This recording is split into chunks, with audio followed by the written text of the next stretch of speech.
Hey everyone, Disappointed Giant here. Welcome to another viewer build. I've been recording this. Before I started recording this, I was laughing. I've actually had to delete my audio like twice. This run is silly. This is silly. So this is another viewer build. So this one was suggested by Nathan Plays. So basically, Nathan was like, I'm not sure if you've done a Face Flask Vengeance with Spite Sword run. And that was part of the request. So I figured, you know what? I love Face Flask. I love Vengeance. Spite Sword's decent enough, right? There are better weapons you could use with this combo, but, you know, the built-in criticals, you know, all of that stuff. I figured, all right, let's give it a whirl. So, as you can tell by the runtime here, this video is about half as long as my usual ones because it is an unsuccessful run. However, so many things lined up, and there were some really good moments here, some good teachable moments that I figured, you know what, let's just do it anyways. The other reason, this is why this is so funny. The other reason is Nathan and I had a couple of comments back and forth, just kind of chatting about some stuff. And another thing Nathan said, and I'm going to highlight this on the screen, talking about runs and stuff, since you're the only YouTuber who uploads failed attempts. So how funny is it that I am like, all right, I'm going to do Nathan's build, and it's a failed attempt.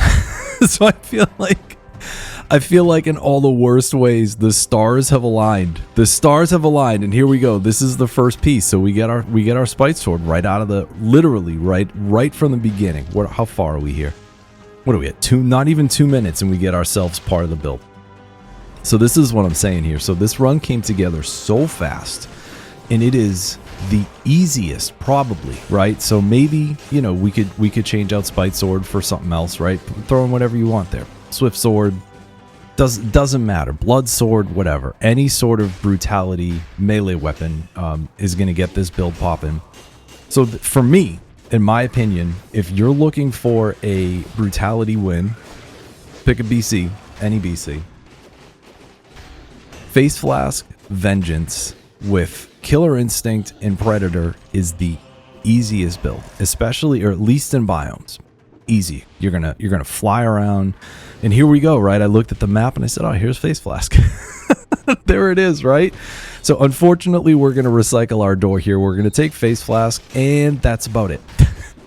I'm sorry. I know I keep laughing. This is like the funniest thing to me. This is so funny.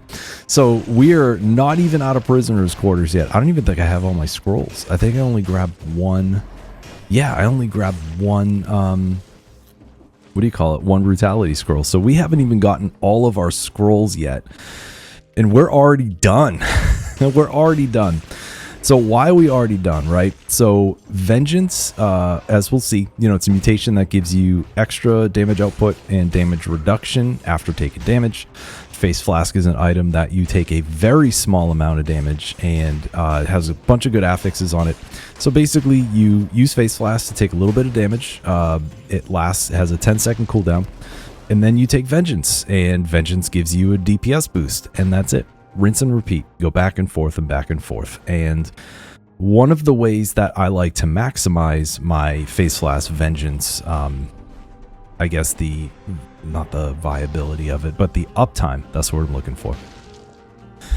The way that I like to maximize my uptime is if I'm taking this with a melee build, I'll take Killer Instinct. I'll take Killer Instinct so that way we have active cooldown with every melee kill. I'm gonna pair it with Predator so that way I am invisible for a lot of the biomes after we get through the sewers. So like the build's perfect.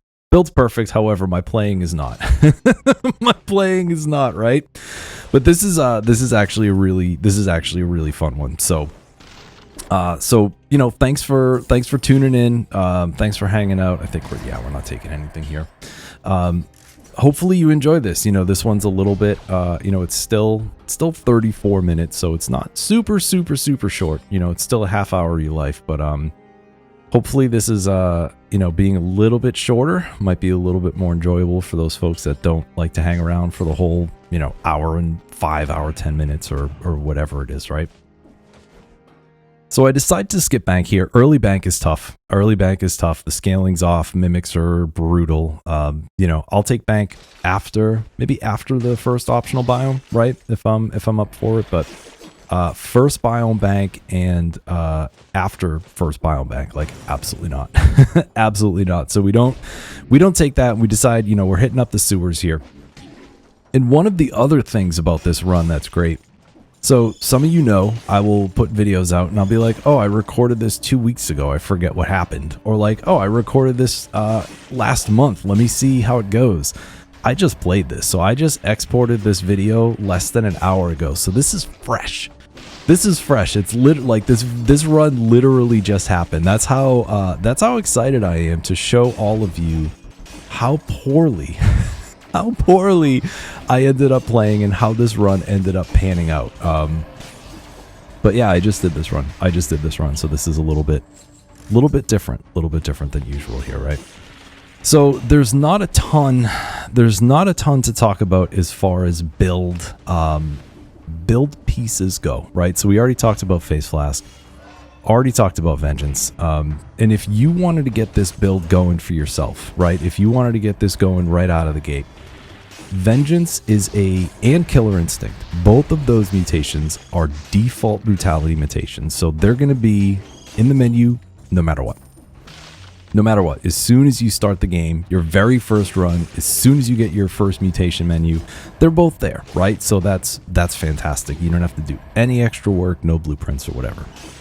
If you choose to take Predator is a 10% drop from the automatons in the clock tower. So those are the invisible enemies that will, pop up and then they'll kind of shoot across the screen at you like Timekeeper's Lightspeed attack. It's a 10% drop. So there's a very good chance that you're going to grab that within your first couple of runs your first couple of runs through the clock tower. So it's not a super rare drop. You can always grab the Hunter's Grenade to go through there, but I feel like timing-wise, if you're earlier in a save file, it's better to just go and just kind of like see what happens. I feel like Powerful Grenade might have a 10% drop. A lot of the blueprints that you're going to get out of there are not, they're not super rare. So, super common. So, I feel like Predator is going to be an early one that you're going to grab, right? So there we go. If you're looking to use Spite Sword, though, you're going to want... Oh, here's another thing that I did here, too. I'm putting all of our good dual stats into health. I'm thinking about it here. So with Vengeance, we're already getting... I think it's 60% at default. So we're already getting an extra 60% to our damage here. I currently have a double damage Spite Sword. So what it is I'm taking double damage, but every hit is giving me 1% of my health back. So I'm looking at this and I'm saying, all right. So we're going to be beefing up. We're going to be beefing up our damage output easily, right? We're looking for synergy. Towards the end of the run, I take Corrupted Power, right? So in addition to, just the number of scrolls we have in our multiplicative bonus, whatever it is, the multiplicative damage, right? Every scroll you get increases your damage by 15%. And it multiplies upon itself. It's not added. So if you get 2 scrolls, it's not plus 15 for 30. It's plus 15 times plus 0.115, which I'm actually going to do the math real quick. I feel like I should know this, right? So that would be 1.15, right? And then times 1.15 gives us 132 instead of 130. And then the more that you add on top of that, right? So then your third scroll is going to be 152 instead of 150. Your next scroll, etc., right? So it's going to chunk up. So in addition to that damage there, we're going to be doing whatever it is from Vengeance, right? I think we hit like 70 or 80% or something ridiculous. We're going to have Poison Synergy for the run, so that's going to give us plus 80%. And then we're also going to take Corrupted Power, which is going to give us plus 50%. So generally speaking, as most of us know, I'm looking for a diverse deck here, and I actually end up getting it really early. So I'm saving that there. I'm looking at my money, and what I'm thinking, like I said, we're looking for synergy as well. I have plus 80% to poison on this Spite Sword. So even though we're taking double damage, I'm looking at this and I'm saying, I want poison. We get our poison from the Face Flask, but we're only bumping that out at this point once every 10 seconds. So my thought process here is I'm like, all right, let me grab the diverse deck. We're going to use Catalyst for poison, right? Poison on every melee hit. But I also think, okay, well, after this biome is a curse biome, so I'm already in a good spot here. The irony of not wanting to lose. The irony of not wanting to lose to a curse. And that mid-air Face Flask smash, huh? I'm already at a good point, so I don't want to lose the run. So I say, all right, well, what I'll do is once I get the card, I'll flip over to Foresight. I'll be able to tank a hit just in case, make it through the curse, all of that stuff, right? But anyways, what I decide to do here is I decide to take all health scrolls here. And the advice, as most of you know, you want to take every scroll and pump it into your main stat. You don't want to spread scrolls. But because we're going to be doing so much damage from all of these additional sources, my thought process here was like, all right, well, let's make this into a video that says like, yes, here, this is what you can do even if you don't have a good scroll count. And my initial plan was like, all right, we got this level 4 Spite Sword. We're going to be bumping our damage up. Let me see how far I can get with the default, with just the default Spite Sword. Can I make it all the way through the game, right? So that was the initial plan. Clearly, you know, it doesn't work out. It doesn't work out. I get owned. And then we'll break down the death too when it happens. I'm not super stoked about it. Yes, it was my fault. I could have played it better. For me though, like I feel like there was a little bit of the Spite Sword moveset that I did not play well enough around. So we'll get there when we get there. It's only 20 minutes away. So soon. It's only 20 minutes away. So we'll get there when we get there. But here's what I'm doing. So I'm going to grab Barricade. We'll take it over Ice Armor. And then again, I'm going to be switching towards, what do you call it? We're going to be switching towards Catalyst. I'm actually bouncing around the map here. I can't remember. I'm like, where am I supposed to go? Where's Corrupted Prison? Bouncing around the map a little bit. But anyways, so you can see here I took Catalyst. And I think as I was coming through here, I said to myself, oh, wait, hold on. Yeah, there it is. I'm like, wait a second. We're going into a curse. Let me just bump. Let me bump this so that way we get our Foresight. And we get a good double amulet, right? So again, I think we get two. I'm pretty sure we get 2 good scrolls. So 2 of those are going to be going into health. Again, I'm going to keep this double damage thing for a while. It's got plus 80 to poison. So with this build, we're in good shape. Granted, I will, another part of the thought process, of course, you know, taking double damage, that's not great. Doesn't feel good when you take a huge hit, but because my health pool would be bigger, the actual damage I take would be less, right? So if I only had one of each, what do you call it? Tactics and survival, right? We're looking at, what is it? Plus 50 and plus 65% or whatever it is. If you have 2, right? If you have 1 less brutality stat and 2 extra, 1 of each, like the health increase is going to be very noticeable, especially early on. Because those health bonuses are the biggest, right? With every scroll you take, the next amount of health for that particular color is going to be a little bit less. So I'm like, all right, I'm going to take double damage. We got a bigger health pool. I'll be able to get health back with every hit. It's not that big of a deal. Not that big of a deal. So we make it through the curse. We have a very uneventful curse. I think I might fish for another Face Flask. Yeah, I'm not even going to do it. I'm not even going to do it. I'm totally stoked with what I have here. Made it through a very uneventful curse, right? So we got our nice damage bumped up. I did not take Predator yet. In retrospect, maybe I should have taken it before I took Killer Instinct.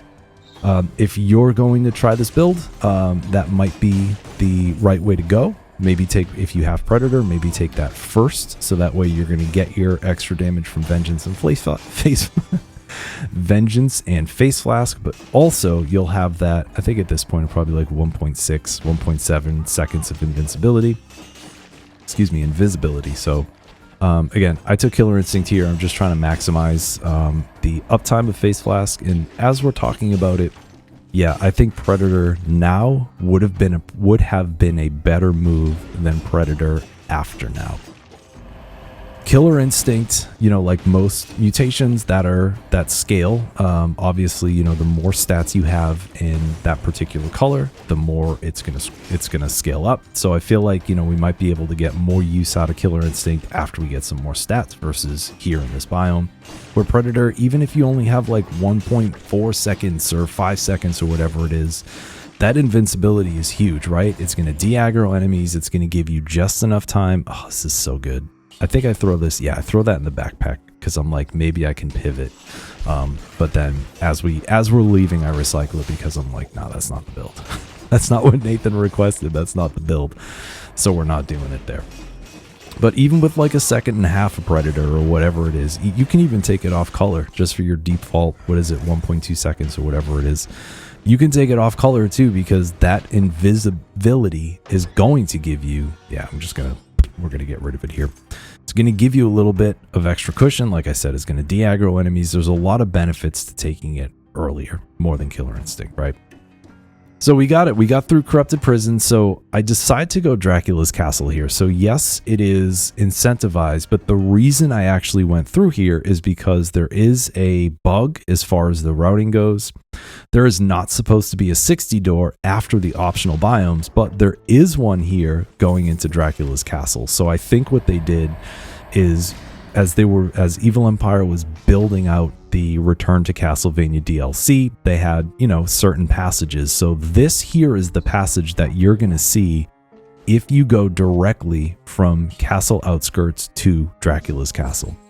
It just looks like they copied and pasted it from that route to the post-Corrupted Prison route, but did not get rid of the 8-minute and the 60 door bonus doors there. So tiny little bit of trivia. If you're in Corrupted Prison and you want a 60 door and you got enough kills, great. Great. Take it. Do what you got to do, right? So there we go. So we're going to Dracula's Castle here.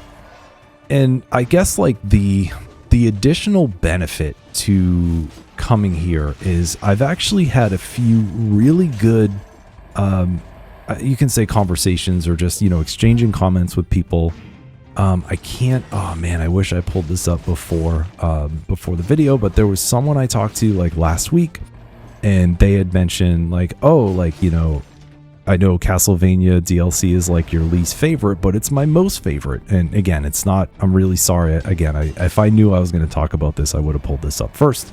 So that way I could at least give credit to the person I had this exchange with. But basically, you know, they were just like, if my recollection was like, hey, like, I really like the Castlevania DLC. It's got all this stuff that's cool or whatever it is. I'm surprised you don't like it as much.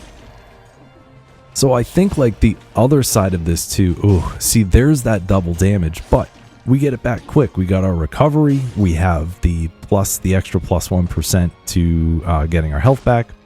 I think about the food for like us right here. I think about it for a second. I go back, I go forth. I don't take it because I'm like, all right, well, we got Predator. We're going to be invisible here and there.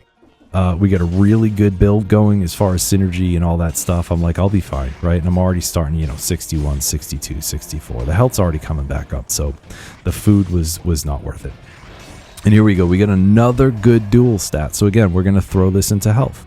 We're going to beef up that health. And, you know, my advice, 99.9% of the time, put all your good shit into the main stat, but we're doing it a little bit different here. Like I was gonna say, we were gonna have a showcase of you know, what happens if you don't get good scrolls or good stats or whatever. But based on that conversation I had, and a couple of other folks have said similar things, where it's like, yeah, you know, I know you don't love the Castlevania DLC, but right, but this, but that, whatever it is, you know, and I mean that respectfully. They're like, you know, good points, like, well, it's what about this, what about that. So I also kind of went in here being like, all right, well, let me think about the positives of this biome, right? Because again, I'm always like, yeah, it's fine, it doesn't really fit in or whatever it is, right? So let's maybe try to have a different line of thought. I'm going to grab this shield here. We're going to talk about why in a little while, even though it's off color. So let's try to let's take that and let's reverse it, right? Let's spin it 180 degrees and let's talk about the good things here. Let's talk about the good things about the Castlevania, Return to Castlevania DLC. Specifically, let's talk about this level because here we are. So one of my criticisms is that as far as the level design goes, it is not as it doesn't really fit in with the rest of how Dead Cells levels are, because the way that this is put together, as we'll look at the map next time I teleport or next time I look at the map, it's basically going to be one big chunk. And instead of having like split paths, what am I looking for here? I don't even know what I'm looking for. I don't need anything. I think I'm just cycling because I can here. Instead of having one sort of main path with branches, right? So let's think about Promenade of the Condemned. That's probably the easiest thing to think about, right? You have the main level is above ground, it's all the way from left to right, and then you have all of these little tunnels, these elevators that go underground, and then they have all of their own little sections there. So that's one way to think about it, right? Where it's not like everything is interconnected and you can just walk from one tunnel to another. Like, of course you can teleport, like that's part of it, but you can't just walk around from one end to another. Same thing with the clock tower. There's, there's 4 towers that you can go up and they each have individual things. And like, that's like the shtick. That's the shtick for that level. So the shtick for this level is that it's not meant to be like the other levels, right? And if we try to take our thought process, right, let's argue the other side, right? And I think that I forget exactly what the phrasing is, but there is a timeless book called Don't Sweat the Small Stuff. I think the author's name is Dr. Richard Carlson. It's been around forever, and it's basically all of these little tips to help you like manage your stress or like change your perspective or like have some more room in your life for things that are important, right? So the ones that come to mind are be a less aggressive driver, and like here's ways to do that, or get up early so that way like you have some time to yourself before the world wakes up. Like there's stuff like that in there. And one of the tips, and I can't remember exactly what it was, but it was basically the idea of arguing against your own perspective to have a bigger viewpoint than what you normally have. Because we, as people, we do have a tendency to sort of like hone in, right? We have that tendency to kind of get like really focused on one thing. This is how I feel, and like that's it, or whatever it is. So like challenging your own viewpoint is important. I don't do that enough, right? So let's talk about it. So the fact that this level is not like all of the other levels, while it can be a little sprawling, right? And it's a little bit bigger and might, the navigation's different. Like that's the point. That's the point, because there are a lot of Castlevanias, not the classic ones, right? We're not talking about Super Castlevania 4 or Bloodlines or, even like stuff like Lament of Innocence or whatever it is, the castle, I almost called it a Metroidvania. It's a Castlevania. Call it a Castleroid. I've heard that before, where it's like Castlevania games that are like Metroids.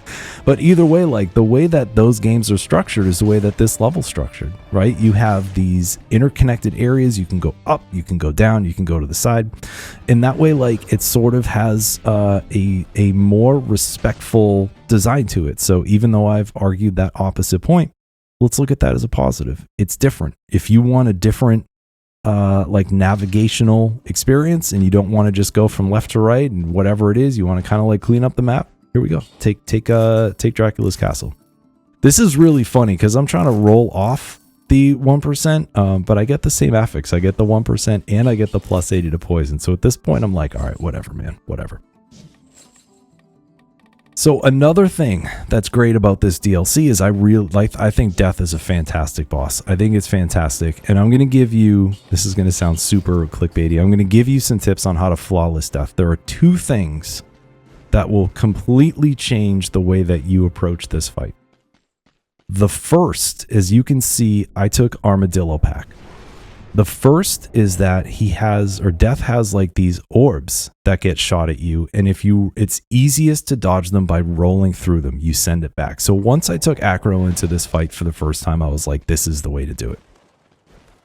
The other thing, in Death's most challenging attack are those sides that pop up at whatever the phases are, right?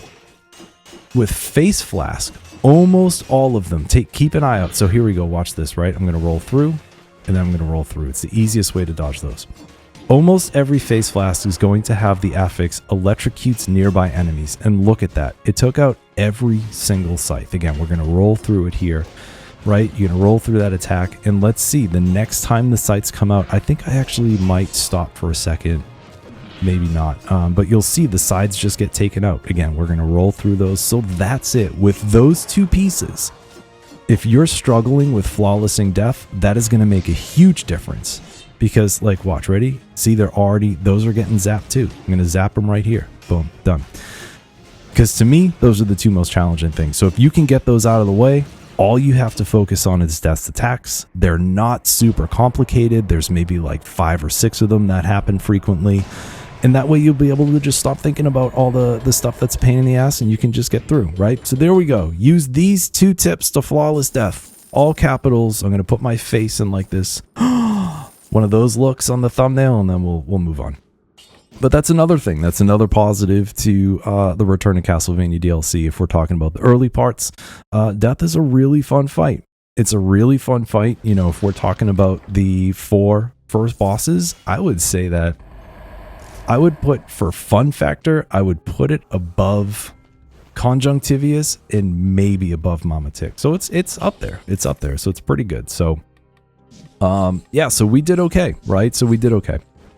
So we're going to change our mutations back. We're going to change our mutations back. I'm looking here. I want to rip through Stilt Village, but it's cursed. But I'm like, all right, man, we got Face Flask. We're going to get extra damage. We have our synergy from Catalyst. We have Predator. Like, we're just going to fly. And we do, right? So we got the video's 7 minutes left. This is so funny. So we're gonna zip through here. You know, getting cursed or not doesn't matter, because again, you know, the enemies are gonna die fairly quickly. I think I'm gonna grab this for the health again. Yes, I am. I'm losing that extra jump. That's my favorite affix on any necklace, just in general. We get another legendary here. I'm just gonna recycle it. It's my favorite affix on any necklace in general, but you know, having a little, like we talked about before, having a little extra. Look at this mess. Oh my god, there was like 7 enemies right there. So another thing that we might be able to catch here. So yeah, you see I get cursed. Doesn't matter. Doesn't matter at all, right? So Predator definitely minimizes a lot of issues as far as, you know, enemy attacks, and, you know, whatever it is, Predator minimizes a lot of it, even though that's funny. I'm getting hit as I'm talking about it there. And the other thing, like we were just talking about, right? That Face Flask, almost all of them have electrocutes nearby enemies for 8 seconds. So it's not just a quick pop, it's for 8 seconds. Because we're using Killer Instinct, and our uptime for Face Flask is, see, look at that, it takes out bats. That's exactly what I was going to say. It also will electrocute enemies in water. Because our uptime is being maximized by using Killer Instinct, we're using extra damage from Vengeance to get Face Flask Vengeance to get kills quicker. Our quicker kills are lowering our cooldown from Face Flask, and it's just this beautiful loop. It's this beautiful loop of getting that extra damage, using the affixes, crushing enemies, getting that cooldown lower, and then over and over and over again. It's absolutely beautiful. But that's another thing, right? So I just figured, you know, let's rip through Stilt. I also had a plan to rip through Sepulcher, since that is probably one of the best biomes to take Predator in. Enemy density is so tight there. Similar to this, actually. Enemy density is so tight, you can just rip. You can go through, you can rip. But the irony is that the Sepulcher ripped through me. I got owned. I got owned. And it's really funny too, because again, this build came together so quick, and I genuinely, like I was saying earlier, I genuinely think that if you're going brutality, the best way to get any victory, whether you're taking, what do you call it, range stuff like throwing knives and firebrands, or if you're doing a build like this with a sword and a shield, Face Flask Vengeance is the easiest way to get a win, in my opinion, right? If you're struggling and you haven't tried it, try it. For sure, try it. And right here, I'm trying to circumvent. I take a nice hit. There we go. I'm trying to circumvent using the key because I don't want to do full clears here. I'm again doing something another little bit different, you know, than my usual, you know, comb the whole map for whatever. If you skip over that wall, you don't need to go into the second key room. So I'm just saying, all right, well, I'm gonna go through. Yeah, we got a food shop we don't need. Gonna go through. We're gonna get out of here as quickly as possible, and then we're gonna end the run as quickly as possible, whether it was completely unintentionally, right? And here I'm thinking, all right, how do I get this sore loser out of the way? What's the best thing to do? So I'm just gonna go up. I'm gonna rocket. I'm gonna get rid of these enemies. They're not even gonna see me. There you go. Right? Again, Predator makes biomes. If you have a biome that's like 8 out of 10 on a difficulty level, Predator with melee on brutality is going to turn it into like a 2. It's really unbelievable. One of the best mutations. 100%. Something else I was going to mention, I think I started talking about when I was talking about Predator and, you know, blueprints and stuff like that. Spite Sword is one of the most rare blueprints. So for some reason, that makes zero sense to me. When version 1.0 came out 1,000 years ago, what happened is that there were 2 blueprints that Motion Twin had decided were quote unquote legendary. So, you know, most of the regular blueprints are, is it 1.8 or 2. Oh, I forget like the normal. I think it might be, I forget what the normal percentage drop is for regular blueprints. So those are the ones just to pop out, the gray ones. The rare ones, the red ones, I think are a 0.4% chance. But for some reason that has never been changed, Spite Sword and Bow and Endless Quiver are a 0.03% chance. You are almost guaranteed to never see one of those naturally unless you get incredibly lucky. I got incredibly lucky once. I got footage of it once. I'm going to play it right here. Somehow it dropped. But if you want Spite Sword, you got to use Hunter's Grenade. You got to use Hunter's Grenade. It drops from the buzz cutters, so you'll see, you know, you can Arboretum, Ramparts, whatever, the little red bat thing. So if you want Spite Sword, you got to use Hunter's Grenade. Unfortunately, you got to use Hunter's Grenade. It's not worth trying to get it to drop naturally. So, yeah, because I think I started talking about that earlier, and then I didn't finish my sentence. So here we go. And we're going into Sepulcher. So we get the time door. We get the time door by 4 minutes and 10 seconds. I'm looking at this cursed sword. Like I haven't eaten all day. I haven't eaten all day. I'm super hungry. And then like there's this big warm pizza and I'm just like, man, I really want that pizza. I really wanted that cursed sword, but that's not it. And there we go. If you look at that screen, there's the build. There's the build. We got Predator, we got Killer Instinct, we have Face Flask, we have Vengeance, we have Spite Sword, we have Corrupted Power, which is going to give us an additional 50% damage on all of our non-dot damage, okay? And we're getting ready to wrap this up. This video is over in 30 seconds here. So I'm going to take the curse, I'm going to recycle the lightning bolt, and I'm starting to look for enemies, and I'm getting a little anxious here because there's a teleporter down there, or you know, like a tombstone. I'm like, there's no enemies here. What am I going to do? And I stumble across the 3 BC door that always has enemies in here, and here's where my hubris takes me. I'm like, I got Predator, I'm fine, I'm killing enemies, and then right there, my moves, I don't play the way I want to. I end up taking a hit, runs over, and that's it. So unfortunately, that's it. But there we go. So again, sort of like Nathan said, you know, being one of the only people who upload failed attempts, which I recommend anybody do. If you also have a YouTube channel and you're doing stuff, it helps. But there we go. So we had ourselves a very successful build until it was not successful at all. So thanks again, Nathan, for the build suggestion. I'm really sorry it didn't end up being a full run, but based on your other comment, the irony and the hilarity of how this run came out was just too good. It was too good to pass up. So I hope this was fun for everyone. Again, thanks for tuning in. Thanks for spending, you know, the past 36 minutes of your life watching me fumble around and, you know, talking about all this stuff.